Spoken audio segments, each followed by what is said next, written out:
And I'm not giving up, I'm not giving up, no, not me. Even if nobody else believes, I'm not going down that easily. So don't give up on me. Hey, everyone, are you rad for Christ? Are you fired up for Jesus?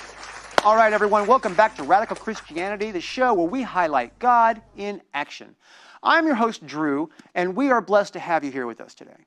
So, I got to ask you all, have you heard about the phenomenon in countries like the UK, New Zealand, and Canada, where a growing number of residents are claiming belief in Jedi religion on their country's census? Yes, that's right, folks. In the 2001 census, 70,000 people in Australia declared themselves belonging to the Jedi Order. Yeah, the Jedi Order, like, you know, from Star Wars. That's the entire population of Madeira. While some of this may be the act of trolls, there are still plenty who hold this belief sincerely. Well, it looks like the force is also strong with some of us Christians here in the United States. Because according to the recent survey by the nonprofit organization Skylight, most Americans say that their spiritual views do align with the force. I don't know about you, but I can personally see how some identify with this as a spiritual concept. I truly can. I mean, think about it. The force is an all-encompassing energy that flows through everything, connecting all living things together. I guess it's kind of like the Holy Spirit, but maybe with lightsabers. Okay, let's talk about how cool those things are. Seriously, who wouldn't want to wield a glowing sword made of pure energy? I'm pretty sure that if Jesus had a lightsaber, the Bible would be a very different book. And lo, Jesus smote the money changers with a mighty swing of his laser sword. All right. But seriously, I think this speaks to a larger trend in society. People are looking for something greater than themselves, something that gives them a sense of purpose and meaning. And while some might find this in a traditional religion like Christianity, some are looking for it in things like the Force. All right. And you know what? I think that would be okay, provided that Jesus is their Jedi master. Right? Sure, we may not all agree on the specifics of our beliefs, but at the end of the day, we're all searching for the same thing, a deeper connection to something beyond ourselves. So, let's be honest here. Star Wars is not perfect. I mean, have you seen the prequels? And don't even get me started on the sequels. Oh, and then Jar Jar Binks. Oh my, okay. So, may we also remember that the Force does have a dark side. I mean, the Sith are basically the opposite of the Jedi. They use the Force for personal gain, and in Star Wars, the dark side of the Force is for the evil at heart. So, the dark side can corrupt even the most pure-hearted Jedi. Why would anyone want to be a disciple of the dark side? You know, except Emperor Palpatine. All right, let's not force too much attention on the negatives. It is still an excellent concept, but you can't use God. God uses you. Maybe we can even learn a thing or two from it. For example, one of the central tenets of the Jedi Code is to let go of fear. You know, comparing this to Christians, we are called to trust in God's plan for us, even when things get scary or uncertain. Could there be a reason why it says fear not 365 times in the Bible? So maybe we could take a page from the Jedi playbook to practice releasing fear and learn to trust in God a little more, as we're called to do in the Word. And of course, at the end of the day, we have to remember that Star Wars is just a story. It's fun, entertaining, and occasionally profound. But it's not a substitute for real spiritual growth and understanding that you can achieve through Jesus Christ. Let's keep things in perspective, folks. We can all enjoy Star Wars and still maintain our faith in the real God. And I think it's important to remember that we're all on this journey together. We all need the same thing, and that's a deeper connection to the force of the divine creator. And as long as we keep that in mind, maybe we can all learn to get along, even if we disagree on the best way to use a lightsaber. All right, now for a little more Star Wars humor for you. How many Siths does it take to change a light bulb? Only one, but he needs to change it to the dark side first. Why would the Jedi go to the therapist? Well, he was struggling with his attachment issues. Did you hear about the girl who can't find a date on Star Wars Day? Yeah, apparently she was looking for love in all the wrong places. So why did the stormtrooper buy an iPhone? Well, because he couldn't find the droid he was looking for. I know. Okay. Why did Luke Skywalker refuse to play cards with his father? Well, he was afraid to lose another hand. What connection did Yoda make when he saw himself on the smart TV? HDMI. All right. I hope these jokes brought a smile to your face. Remember, even if you're not a Star Wars fan, laughter is always good medicine for the soul. Okay, so we have some great guests for you. We have Pastor Shawn Beaty from Clovis Hills Church and Jeska Garofalo from Heart to Hand Homeless Outreach. Hey, everyone. I hope you enjoyed the show tonight. Are you rad for Christ? Are you fired up for Jesus? All right. Woo!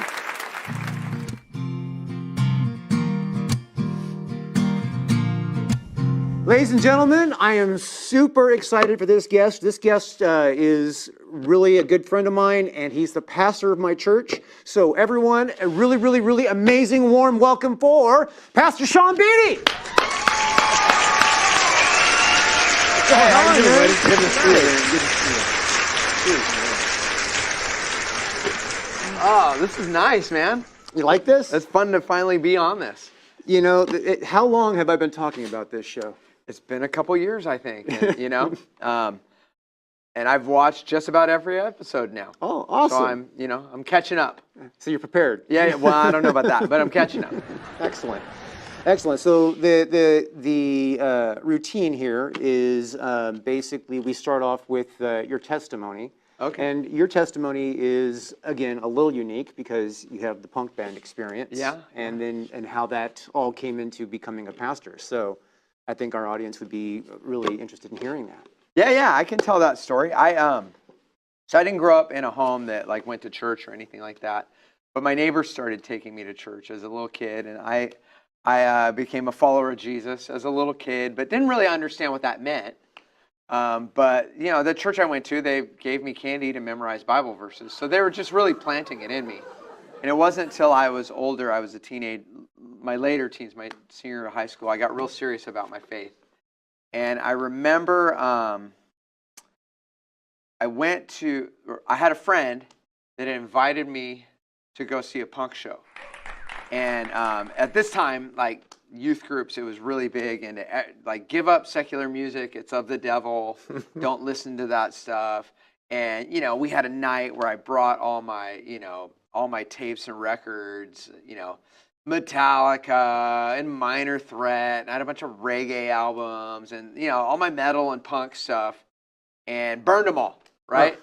And then they're like, here's some Christian music for you, and not to knock contemporary Christian music, a lot of people find it very meaningful, but when you go from Minor Threat to Stephen Curtis Chapman. Right, Michael W. Smith. Michael W. Smith. These were Striper back then, Yeah, at least they were Striper. So I was like, man, this is hard. But I was on this, I was only going to listen to Christian music. And my friend's like, hey, we're going to a punk show up in L.A. I was from San Diego.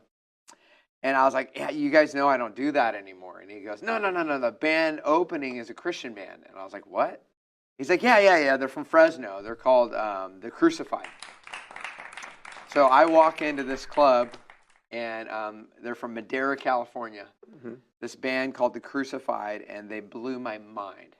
Just fast, aggressive punk rock. But it was all about Jesus. Mm-hmm. And then in between songs, he would tell people about, how Christ has saved his life. People were yelling obscenities at him. Someone threw something at him. And he just kept telling them. And he was so bold, not arrogant, and not angry about it, just bold. Hey, you can beat me up afterwards. It's not going to stop me from telling you about the love of Christ. And we walked out of that club, and I looked at my friend. I said, I'm going to do that someday.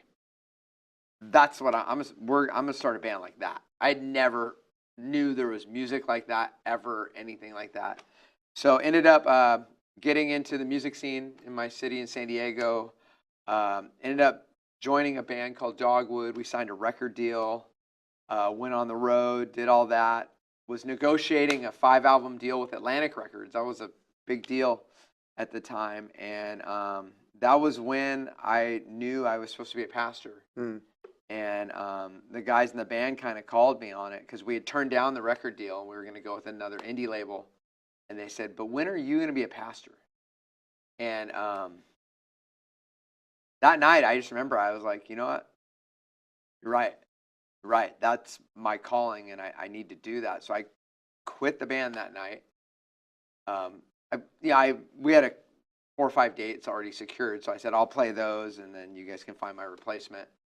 And I quit the band. The next day, I went to this little church I was interning at. And the pastor and the associate pastor said, "Hey, we want to take you to lunch. We've been meaning to run something by you." Took me to lunch.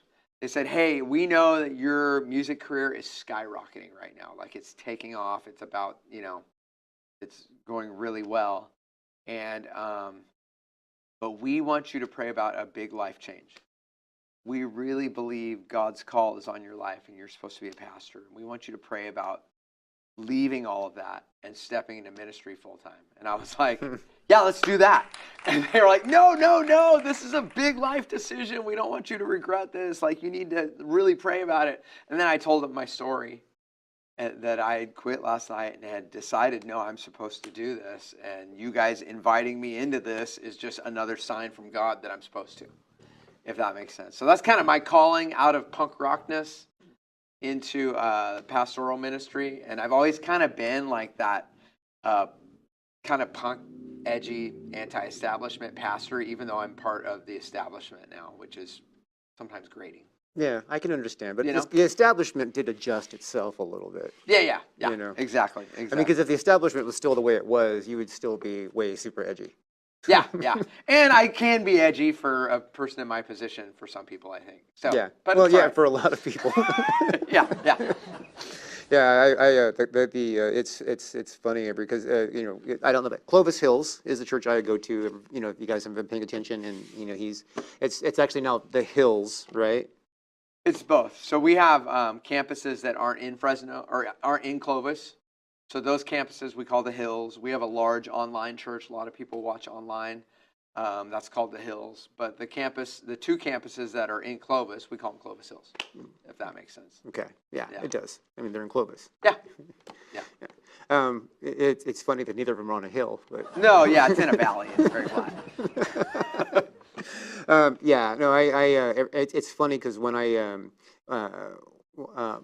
started telling people that I was going to Clovis Hills, the reaction on their face was kind of twofold.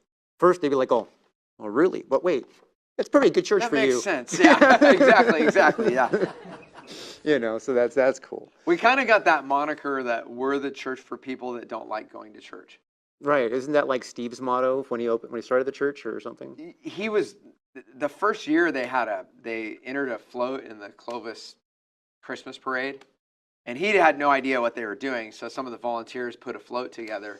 There's a big banner on the side of the float that said, "If you hate church, try Clovis Hills." And he was like, "Oh, well, I guess that's our moniker." He didn't think of it. It just happened, kind of thing. Yeah, church for people who hate church. Yeah. So. I think that's cool, though. Yeah. That's cool, though.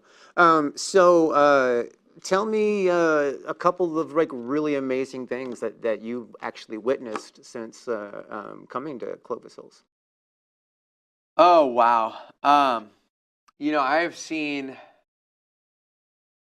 people get off the streets. I've seen people healed of addiction instantly and through the 12 steps. I've seen marriages put back together. I've seen people that have been divorced for almost a decade get back together and get married and reconcile. Relationships, absent fathers become present in their kids' lives. I could go down the line. There's a lot of great stories. Recently, last year, there was a young woman who was not a Christian whatsoever, had no background in Christianity, was of an Eastern religion. She was a Sikh. And for whatever reason, a friend of a friend brought this person into a Sunday morning service. And there was something that happened to them. They couldn't explain it, so they came back the next week. and then the next. And probably by the third or fourth week, that person had just realized that Christ was knocking at the door of their heart. Sorry, I just hit the mic. Oops. Christ is knocking at the door of their heart. And she took the bold, courageous step and invited Christ to be Lord of her life. She converted to Christianity, is really counted the cost of that because she knew some of her family would probably disown her. And she's stepped into that courageously. But it's interesting because the family that disowned her are now talking to her about her faith. So that's a beautiful thing too. Yeah, no, that's amazing because I've known a lot of Sikh, in high school and after high school, and for some reason they always own the liquor stores. It's like, but they're great business people. Yeah. For sure. They own like hotels now up and down the 99. Like yeah, the gas station closest to my house, I'm on there all the time. They're like, "How you doing today?" oh, totally. The one by my house too. Yeah, they're incredibly entrepreneurial. That group of people. And so like whenever they they ask like have a blessed day or something like that, I try to like see what their thoughts are on Jesus, and it's usually the same answer across the time. Well, I like Jesus. Oh yeah. I think it's rare to meet someone unless they're just trying to troll you. You know what I mean? That says, "Oh, Jesus, that guy." You know what I mean? Like they're like most people like Jesus, but they've never dealt with who he said he was. Right. Because he's either Lord or he was lying to everyone. Right. Or he was crazy. So you got to pick one of those. He just wasn't a good teacher. Well, if he was crazy, then a lot of people that were surrounding him would have also had to have been completely insane, which is a near impossibility. Yeah, it would have been a mass delusion. Right. Which that's pretty illogical. Right, it is. So yeah. Yeah, no, so again, this is Dr. Shawn Beaty. Yeah. He has... I can't prescribe you medicine except for your soul, but yeah. But he does have extensive knowledge on stuff. Every once in a while, I have a question on something, I have to hit him up because I need to know what the super deep answer is, Sure, yeah. Theological issues, something on the Bible, something to do with ministry. Yeah. That's my background education's in that. So yeah. Right, and you also are well connected because you were the president of the Southern Baptist Conference for a while. Yeah, I don't know how like a guy who was playing in a punk rock band becomes the president of the California Southern Baptist Convention. I'm still trying to figure that one out. But yeah, I ended up being that. I was that for 3 years, so it was pretty crazy. Yeah, well, I think that God opened a lot of doors that way. I mean, there's probably a lot of people you didn't know that you got to know. Yeah, some amazing people in that tribe. I call them family now. They're very close. I love them. That was an incredible experience, and I'm still part of that convention. I'm just not the president. I'm just a member of it now, and. But you were the president, so it's like, do they still call you Mr. President like they do in like with people who were president and aren't anymore? No, the current president does, and it's just a joke him and I have, kind of thing. Mr. President, that kind of thing. But yeah, for the most part, it was a role I did to serve the tribe I'm part of, and in the process though, met a lot of great people, so that was pretty cool. All right. So so this is kind of important. Right now, you have a major campaign going on at the church called Raised to Life. Yeah. You want to tell people about that? Yeah, so Raised to Life is, how would I say this? We're trying to accomplish 3 things in Raised to Life. We want to raise up new disciples. That's kind of the mission of Clovis Hills churches. We want to make new disciples. We want people that are far from God to learn how much God loves them and how they can have a relationship with the living God through Jesus, right? So raise up new disciples, 2,000 new disciples, 1,000 of them stepping into the waters of baptism within the next 2 years, right? For 2023, 2024. We want to raise up new churches. I believe the best way to do evangelism on the planet is by planting churches, because you have a built-in discipleship community when you have a new believer that way. So we want to plant 5 new churches here on the West Coast and then 10 overseas, right? So raise up new disciples, new churches, And then finally, raise up new buildings. So we have a couple buildings on our campuses. We're raising up brand new ones or retrofitting an old one and doing that. So we've been raising money for that. And at the same time, we've been really kind of stepping on our evangelistic gas, if that makes sense, and really putting the pedal to the metal evangelistically. So it's been really cool. Awesome. Awesome. So, how many people have, what are the current stats on the process? So I would say right now we have, as of today, it was 683 people Wow. have said yes to Christ since January 1. So that you're kind of like on track as far as like, Yeah, we're a little ahead on the decisions to follow Jesus. We're behind on the baptisms. We have 186. But on May 28th, we're doing a huge baptism service on Pentecost Sunday. So we're hoping to baptize 100 people that weekend. And that's going to be a wild service. If you want to come and see something beautiful and be inspired, that's one to come to on May 28th. And if you're in Fresno, Clovis Hills is on the corner of International and Willow. It's right across the street from the Clovis North. Clovis North, which is the City College, the Clovis City College, right? Yeah, Clovis North High School, and then Willow Community College, right? Willow Community College. It might be called Clovis Community College now. They've changed the name a couple times. Right. Yeah. So that's our North Campus. That's our biggest campus, and then we have one in Old Town Clovis on 5th, by the police station. 5th and Sunnyside. 5th and Sunnyside. We've got a campus right near here are these studios on Tulare Street in Collins, kind of west of 99. Right. We have one in the Bay Area in a town called Novato. And if you're from out of town, you can watch us live online. We have a huge online church, and it's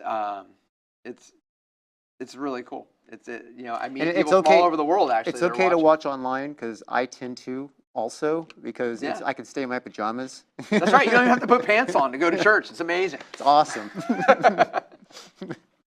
Oh man. So Rise to Life is going on right now. Raise to Life. What is the next big thing right now? Gosh, the next big thing. So we are currently planning. We're taking a group of people to Malawi, Africa. Scott was here for first episode. Talked about that. Yeah, Pastor Scott Hinman will probably lead that group, and they're going to be helping plant some churches in Africa and working in the prisons there in Africa. We work closely with a group called Mission of Law, and we help get innocent people exonerated from these African prisons. Now, granted, there's a lot of people in prison that are very guilty, but in a country that, because we rag on our justice system all the time, and no justice system is perfect, but trust me, compare it to an African justice system, this is really good. And there's a lot of people that go to prison and never get a trial in Africa. So Mission of Law helps them get a trial, and many times some of them are found innocent, and their life has been ruined because they've been in prison for 8 years. Right? Right. That does something to you. So so Mission of Law and these churches we're planning help those people when they get out of the prison, help them find work. There's a community for them. There's the church helps take care of the family that was left when that person had to go into prison. So it's a really powerful thing. So we're doing that. We're doing some church planning in India that we're working with. We've got a group going there. And and then I'm going to be taking another group to Israel, and we're hoping to partner with a church in the Palestinian Authority there as well, too, Christians there, because that's a very small oppressed group. The Muslims don't like the Christians there, and the Jews don't like the Christians there. Right. So they kind of get caught in the middle of the fight a lot of times, and they're very oppressed. So we want to go and work with them too. Yeah, it's very volatile right now too. What's going on over there? So yeah, it's very volatile. I got to make that trip with you one of these days. Oh yeah, it'll blow your mind when you see when you walk where Jesus really was, and you begin to see the Bible in 3D. You're like, oh, this isn't just a story. This all really happened. You see the archaeology, you see all of it. It's crazy. Yeah. Well, I'm obsessed with information, so I've studied it. I know it's real. It's Yeah. Well, you'll touch it and meet the people excavated it, and they'll give you answer all the questions. It's mind blowing. So I have a question. I've never asked you this. I'm gonna put you Yeah. on the spot. So I noticed that when you go there, you guys do baptisms in the Sea of Galilee. Yes. Why not the River Jordan? That's a good question, and we have a good reason for it. I have done them in the River Jordan. So the way the geography of Israel works is you have Mount Hermon. It gets snow. It's about 9,000 feet. Mhm. All that snow melts through several streams and tributaries and a few springs into the Sea of Galilee, which is really a lake. It's like the size of Lake Tahoe. Right. Okay. From the Sea of Galilee, that pours out into the Jordan River. It goes down to the lowest place on earth, the Dead Sea, right? And that's where that water gets evaporated, and it's its own weather system, right? Mhm. Well, that's beautiful. But many times when you go to Israel, if it's in the winter or the spring and it's rained a lot, the Jordan River is filthy. You get baptized in the Jordan, you may be changed for the worse. So we'll end up doing it in the Sea of Galilee because it's the same water. And we do it near the mouth of it anyways. Typically the places in the Jordan where you do take people to get baptized, they're tourist traps anyways. So it's logistically easier, and we can actually make it more meaningful in the Sea of Galilee than in the Jordan. But we also do it in the Jordan when the weather's right, just because some people that's the flex. They want to say they got baptized in the Jordan. It's fine. Yeah. I mean, I would be tempted to get another baptism for the River Jordan. You know, Sea of Galilee doesn't like stoke me as much, but the River Jordan, that one kind of like all, because too bad we don't know exactly the spot where John baptized Jesus. That would be awesome. Yeah, there's a traditional spot, but there's no way they could ever prove that was the spot, if that makes sense. Yeah, but it would have been somewhere along the river. And rivers change over the years. 2,000 years ago, that river was way wider. Depending on the rainy season, it changes all the time. But it's still, when you're there, you get it. You're like, oh, this isn't a story. Like, they're using real places, and these were real historical figures and all of that. It's really neat for people to see, to watch their eyes light up when they see it. They go, oh, wait. And you start connecting dots in the Bible. So what was your first reaction to the tomb when you saw it? So I would say my first reaction was I was a little grossed out, to be honest, because it's been so commercialized. And it took me a minute to sift through all of that, right? Because there's not just millions, like maybe a year, 100 million people come to see the tomb. And that's just going to happen. So once I sifted through that, and I realized, like, oh, the tomb is still empty, it became a beautiful moment for me. But I had to process that and all the people. Then and I've been there 5 times now. So now when I go, what I love is to watch the people. Because here's this guy, Jesus, that never traveled more than 100 miles from his home in his lifetime, never wrote anything. But the whole world comes. So you're there and you're hearing people speak in like Chinese, Russian, there's people from Africa there, that people are speaking Spanish, there's Latin American people there, there's people from North America. Every continent on the planet is there while you're there. And they're all there to see the empty tomb of Jesus. Yeah. That's a mind-blowing thought when you think about it. When Jesus told the disciples, take the gospel to the ends of the earth, they had no idea what he meant by that. They probably didn't even know how far that was. Yeah, Paul went to Tarsus, that's Spain. Right. That's as far as they knew, you know what I mean? And it's literally going to the ends of the earth. And the nations are now coming to Jerusalem to worship God. So when God told Israel the nations would worship him, they were like, they thought like Egypt, Syria, just the ones around them. They had no idea of the nations, the whole world would come to Jerusalem and worship him. Yeah. So are there any places left in the world that have not been tapped? I know like when I was a child, Borneo was fresh meat.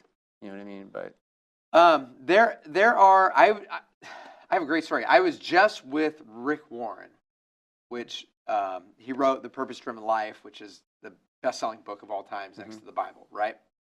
And he, from 2020 till probably a few months ago, he spent the last 3 years researching how many unreached people groups there are left on the planet Earth.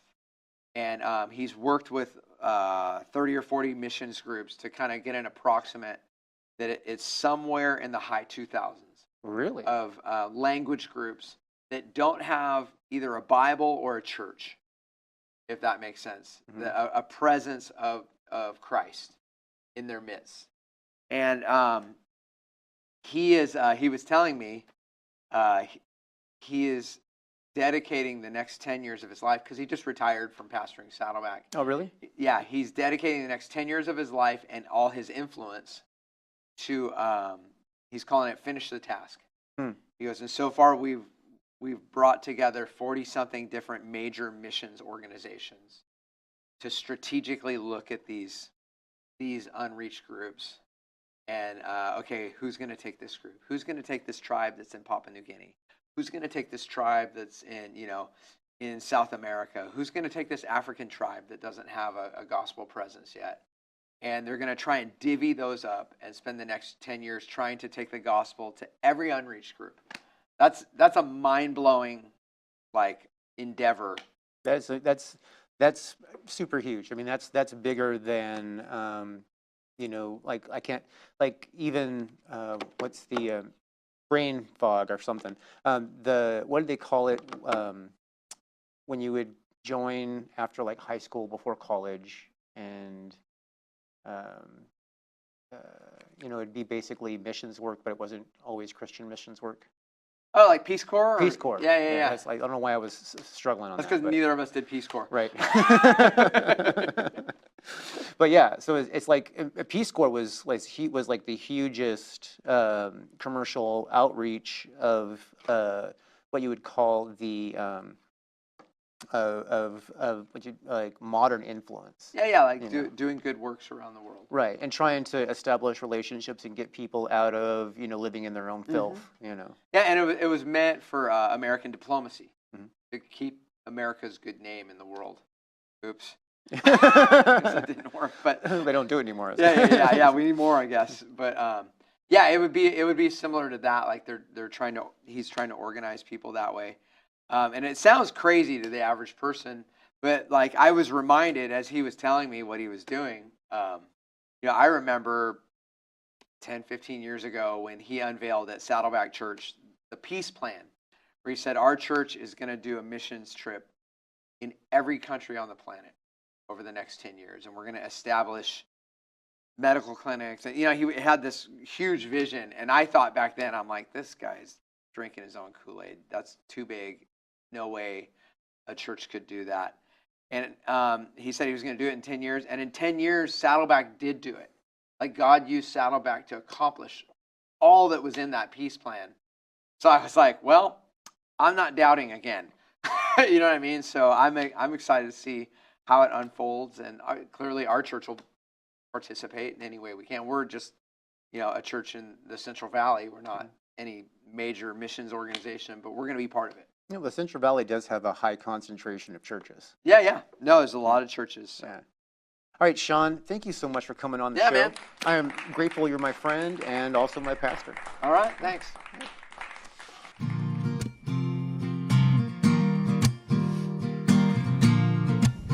All right, everybody, it's housekeeping time. I know this is kind of uncomfortable for me. I'm sure you guys don't find it real pleasant, but we do operate here at Radical Christianity on donations from viewers like you. We would actually like to make the show better, more intense. We would like to staff up more, do more wonderful things, and spend more time on the show. And to be able to do that, we are going to need you guys to help us out. If you could send us $5, $10, $15, $20, $100, whatever it is that God moves you to share with us. You can do a regular monthly donation, you can do a one-time donation, whatever it is that you want to do, we would really appreciate it. We just need you to go to radforchrist.com, that's RAD, the number 4, Christ.com, And there's a donate link there. You can click that. It'll take you right to the Mystery Christian Media PayPal donation page.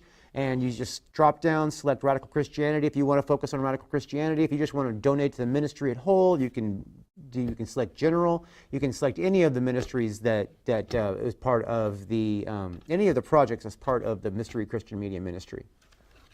So again, that is at rad4christ.com. And we really, really, really could use your help, okay? If you believe in what we're trying to accomplish here, you know, you can help us out with your wallet. If you don't have the money to spare, that's fine. Share the show, tell a friend, you know, watch with us, and you know, we're here for you. We're here to serve you. So thank you very much for watching, and on with the show.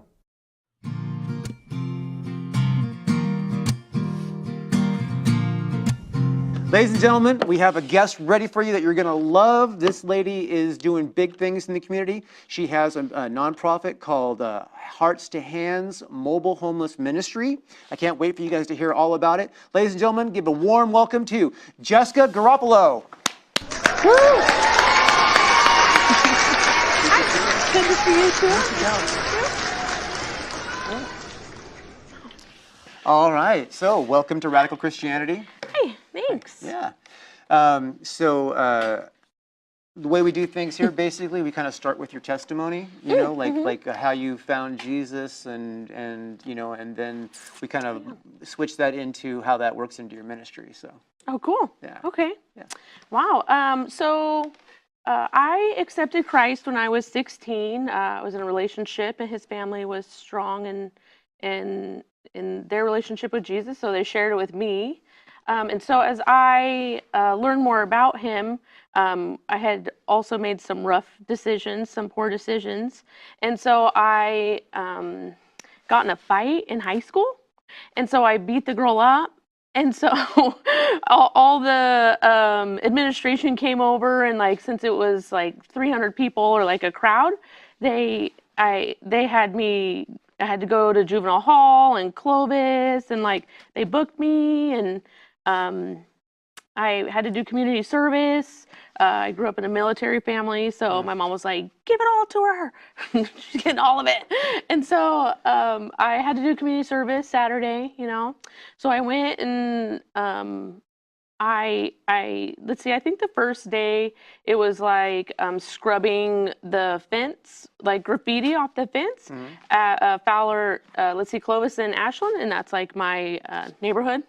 And so we had to scrub all that, and then the next Saturday we went, and I was really looking forward to it.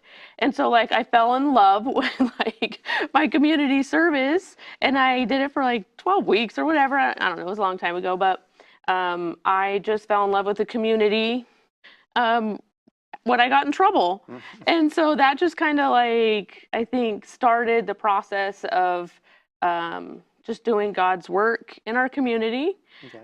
Growing up, my dad was president of debate, so we would go and clean up the highway. Like, we adopted a highway with his, you know, motorcycle organization, and they had a fireworks stand, and so we would go work the fireworks stand. And then Hearts to Hands, as we had a nonprofit, we were doing a fireworks stand, and had kids, so they were doing outreach stuff. So just as I was growing in my relationship with Christ, he was also giving me little bits of things to help the community, and just for my heart to soften to the undeserved.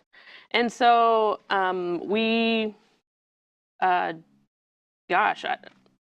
there's so much in between that, but as I listened to God, and I really committed my life to him, I heard him say that I should start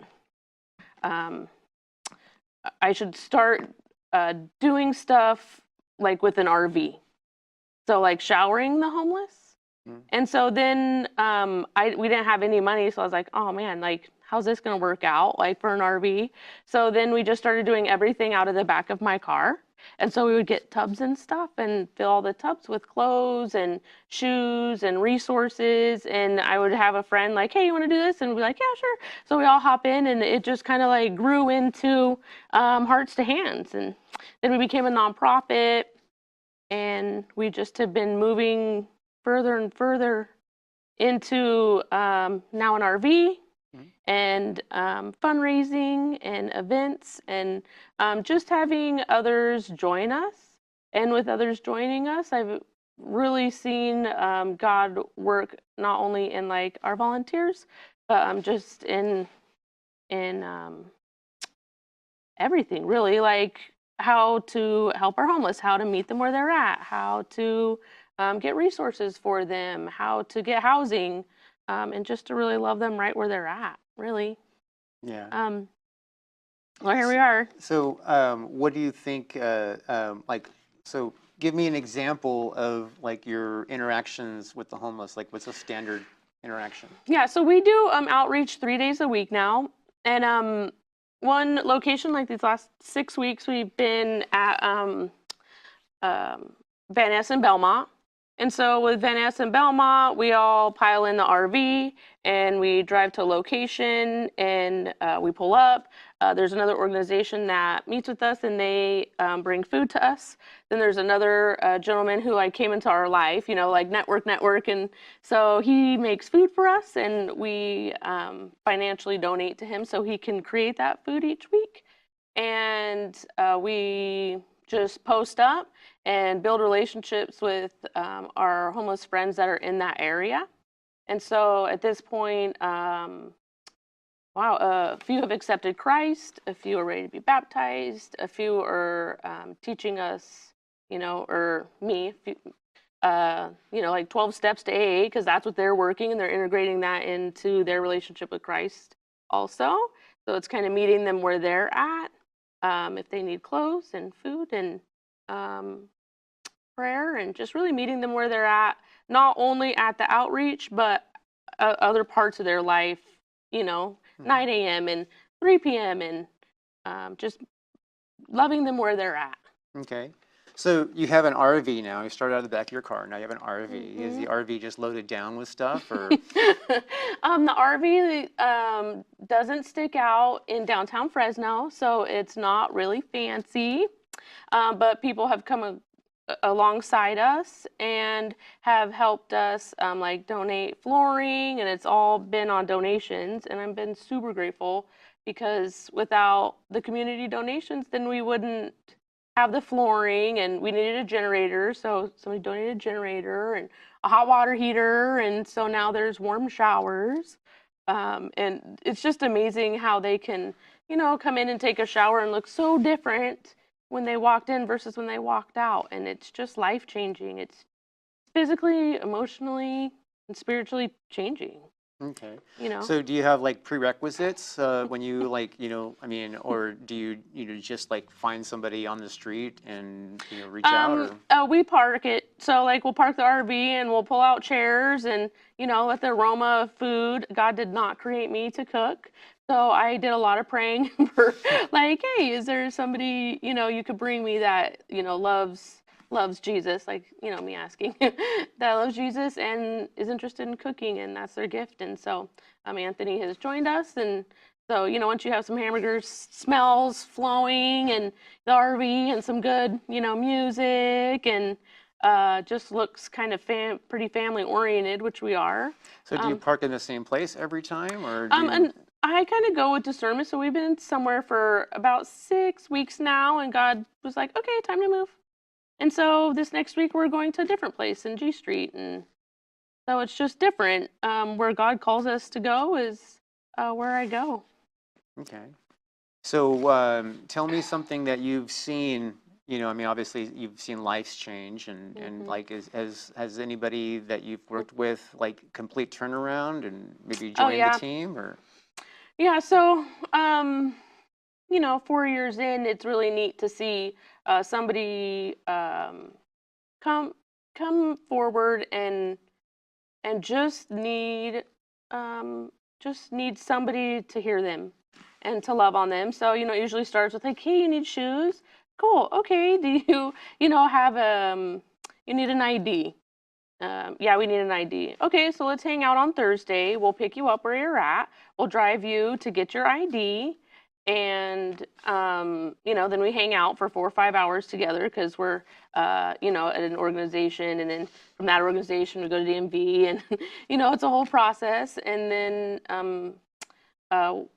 if they don't have housing, then it's like, okay, well, let's go over here, meet me at 8, 7 o'clock really, and hop in and we'll go and try and get housing for you, the paperwork. And we attend Clovis Hills. So we have been really, H2H has been blessed with just the Clovis Hills family and Brandon on Tulare Street. Brandon's fun, yeah. Yeah, I love him. It's like a brother, you know. Pretty much all of Clovis Hills family, I feel like that with. But I can have our homeless friends will meet there, and then we'll pick them up. And then if they need an address, then we'll use the church address. And so then there's another connection with them. So then they meet up with us. If I could have them meet on Sunday, if they're interested in hearing a sermon, then they'll show up on Sunday. And we have a team Tulare Street, on right? Tulare Street, A19 Tulare Street. And so they'll show up and have some H2H team there, and then Brandon. And so we connect them with our church family. Come get, a donut and coffee is usually what I say. Come get some sweets and have some coffee and rest, because our church is a place of rest, and they'll show up. And then, so, at this point, we've seen them probably 3-4 times that week, prayed with them, talked about their where they are spiritually, and make plans to meet up the next week. Right. So then now their ID's there, they're clothed, they're showered. We've shared life, we've shared crap, they've shared crap, so now it's like, oh, we're all broken. Mm-hmm. So let's just share our brokenness. And then it's hard to not say names. I'll bake. And then our homeless friends will get a place, and then we can, usually I put it all on social media, like, hey, we need a bed or we need a dresser, and then we'll help outfit their apartment that they're getting, or the hotel room or whatever. We'll just be a part of their life and, get things that they need. And sometimes it's like, oh, you need to go grocery shopping, and, all their paperwork's done. So it's like very missional living. So then we just stay connected and hang out, and next thing you know, they're at church with us, and they're getting a bigger place, and they're making amends with their family that's been broken because of their situation. Are they finding work and stuff like that? And... yeah. That's usually the idea. A big frustration is just the process it takes to get all the paperwork from all different avenues. Right. So sometimes it's, it's not this like, you're not getting insurance and benefits straight off the bat. It's like, hey, are you available to do this today? Mm-hmm. Okay, cool. We'll come get you, and you can hang out and do that, because they want to, once they see their hope in Jesus, their hope is in Jesus, and that's who we work for, then they're like, oh, cool. Like, they're like normal broken people that just want to get to know him more and live in community, live life on life, and live missionally together. So that's pretty cool. Yesterday we were at the doctor, one of our homeless friends. He needed seizure medicine because he had a seizure, but he went to the ER, but they referred him to primary care. But his primary care doctor, he's only there for 4 hours in the morning. So we sat there yesterday and got to know him a little bit more, because, you're assessing them and asking all their information. Mm-hmm. You really know if they get bloody noses or, right. Well, you get to know them really well in those 4 hours. It's like sometimes the waiting part is where God really shows up. So it's just being super present and chilling, just hanging out. But so he got an appointment with the doctor, and then today our two team members took him to the doctor again. And then let's see what happened. Oh, so then he got his prescriptions all filled today, and then like I get a text and his prescriptions are in. And so it's just that next level of like, okay, now let's do housing. He has his medicine so he can be healthier. And sometimes it starts at just being healthier, not like, okay, where's your relationship with Jesus? Mm-hmm. It's like, let's get you your medicine. Let's get you clean clothes. Let's, clean your nails out. Wash you. It's not always, there's not always this big aha moment, but the team that I have is amazing, and they really make the nonprofit work. So then they get to meet him and get to know him and build a relationship with him. And next week when we're doing a follow-up appointment, then he's there. And I think one thing that I really love is teaching them independence. And if you show up, I'll show up. It's not how God works, but that's Right. how it works. So there's a little bit of a connection and well, let's do this together. We're here for you. And so our friend, I really am excited to see how his healthiness for the Lord and physically moves forward. It's really cool. That's awesome. I know. And he sleeps at the park. Yeah. It's not, he doesn't have housing, Spanish speaking. So thank goodness we have a volunteer that speaks Spanish and is there alongside with us this whole process. And so, I could do stories after stories because it's beautiful, but it doesn't happen right away. And I think that sometimes, when you talk about like, oh, how's your volunteers? Well, sometimes volunteers do it for them, not for the kingdom. Mm-hmm. They come and go, and as a nonprofit, you're like, I want you to like hang out. Yeah. Volunteers are a blessing. They really are. Mm-hmm. I mean, sometimes they don't always show up, but when you have ones that do show up pretty regular and they're devoted, that's a super big blessing. Mm-hmm. I can speak to that. Got volunteer right there. Terry's volunteered over here. Oh yeah. It really is, but they're my family. Mm-hmm.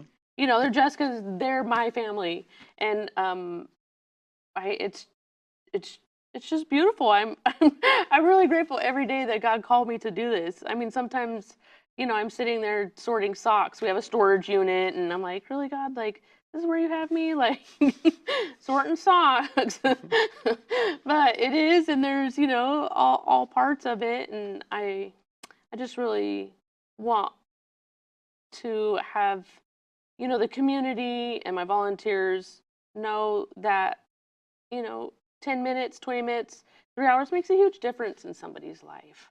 Slow down, look around. We do a lot with youth too. I have 3 kids, and I really want the youth to have their eyes open to our homeless community and those that have less than them. Right. It's like, hey, wake up. Yeah. Yeah. I mean, there's 2 sides to that. Obviously, you want them to be aware that, of how service and following what God says can be rewarding in its own right. Mm-hmm. But at the same time, you want to make sure that they see, hey, look, this is how bad it can get. Mm-hmm. I mean, you want to, young people sometimes don't pay attention to the world around them, and Yeah, well, it's us parents. Us parents try and like put blinders on, and it's just their lack of their eyes being open too, right?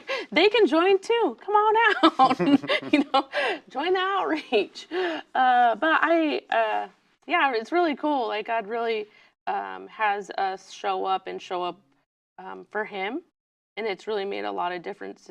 There's nothing cooler than seeing a young girl who has some family history and her accepting Jesus right then and there, and then us building relationship with her, Muslim family, just because we have our RV show up and it's right next to their house. It's like really cool. It's very missional living. It's not like, okay, here we go, we're serving and we're out.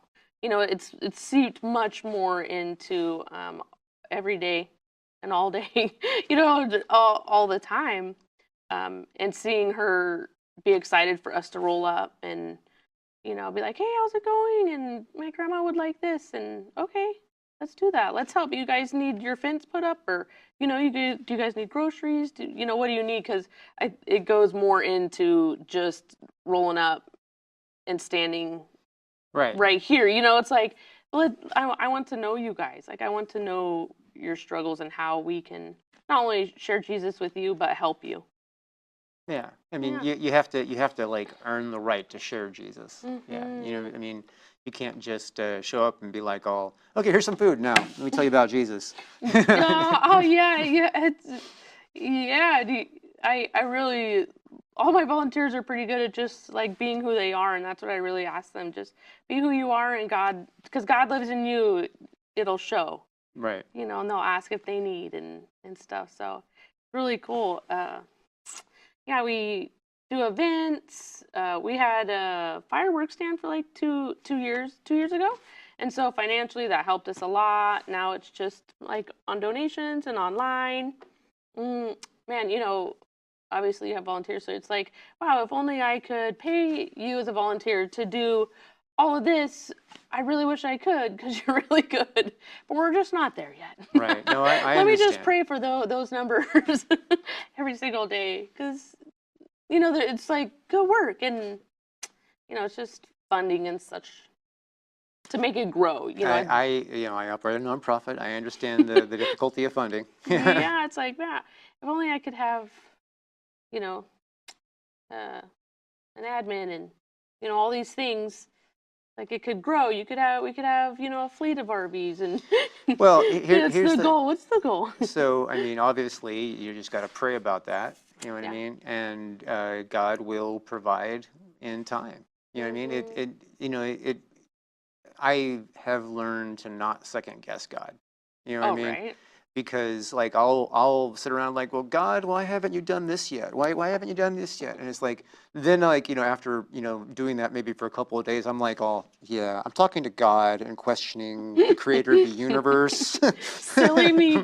It's like, how arrogant is that? Right. Totally. And I really try to be humble with all the team. Like, I suck. Sorry. Sorry, I messed up on that. But forgive me, because we're all going to fail each other sooner or later. And it's just have grace with each other.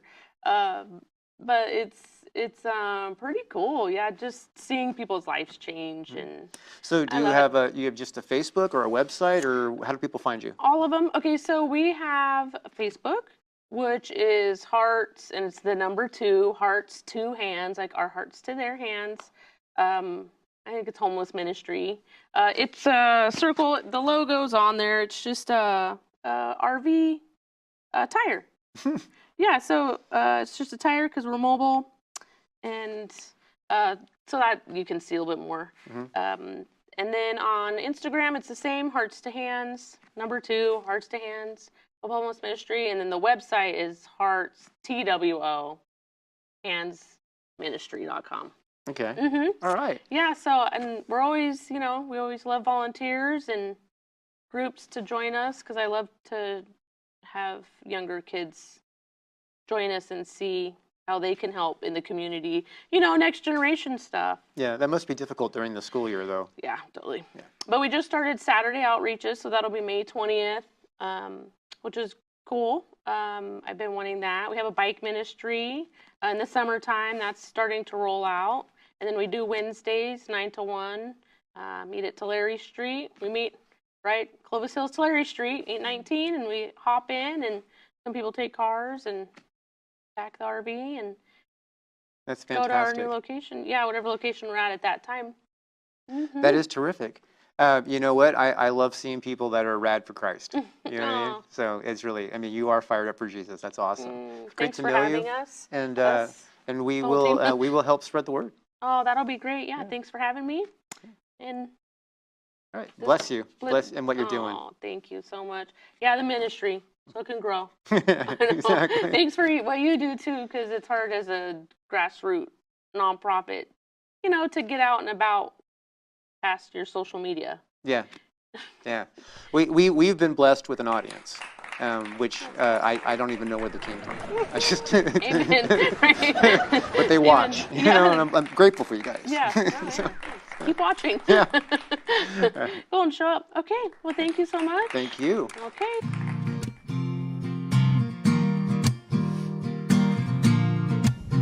All right, folks, I want to thank you again for watching another episode of Radical Christianity. We are so grateful that you chose to join us. I know there's some of you out there who are wondering, why are we even doing this show?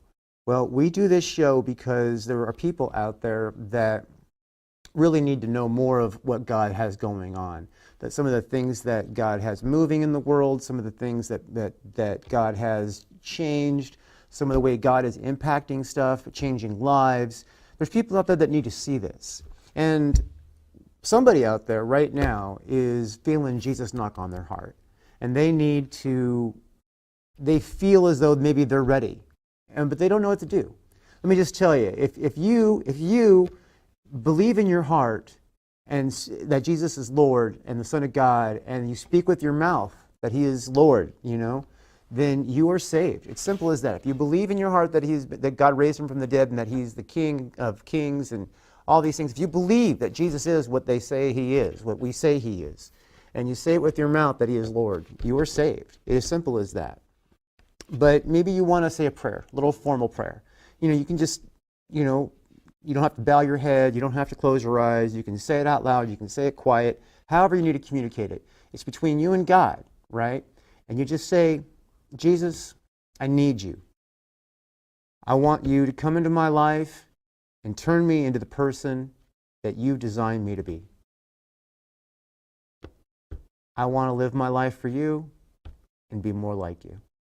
You say something like that, and you will seriously be bringing Jesus into your heart, and you'll become a part of the family of God. And if you did that while you were watching this show, I want you to go on to radforchrist.com. That's rad, the number 4, Christ.com. And, you know, fill out the form and says, hey, I got saved during the show. And I will send you a Bible, and you will have the Word of God, because it's important to have the Word of God. I mean, you can have the Bible on your phone, but, you know, sometimes you're not where you have power, you know what I mean? Or maybe your phone isn't always charged or whatever. But if you have your Bible, it's not like you need electricity to see the Bible. I mean, you can read by candlelight if you have to. Anyway, I'm getting off topic here. Also, if you on radforchrist.com, you can ask us a question. You can give us a prayer request. Let us know what you need. Reach out to us. We are here to serve. We are here to serve. And this is really important. I want everyone to remember this one very important thing, that Jesus Christ loves you, and so do I. Thank you for watching Radical Christianity. Hope to see you next week. Woo! And I'm not giving up, I'm not giving up, no, not me. Even if nobody else believes, I'm not going down that easily. So don't give up on me. I will hold.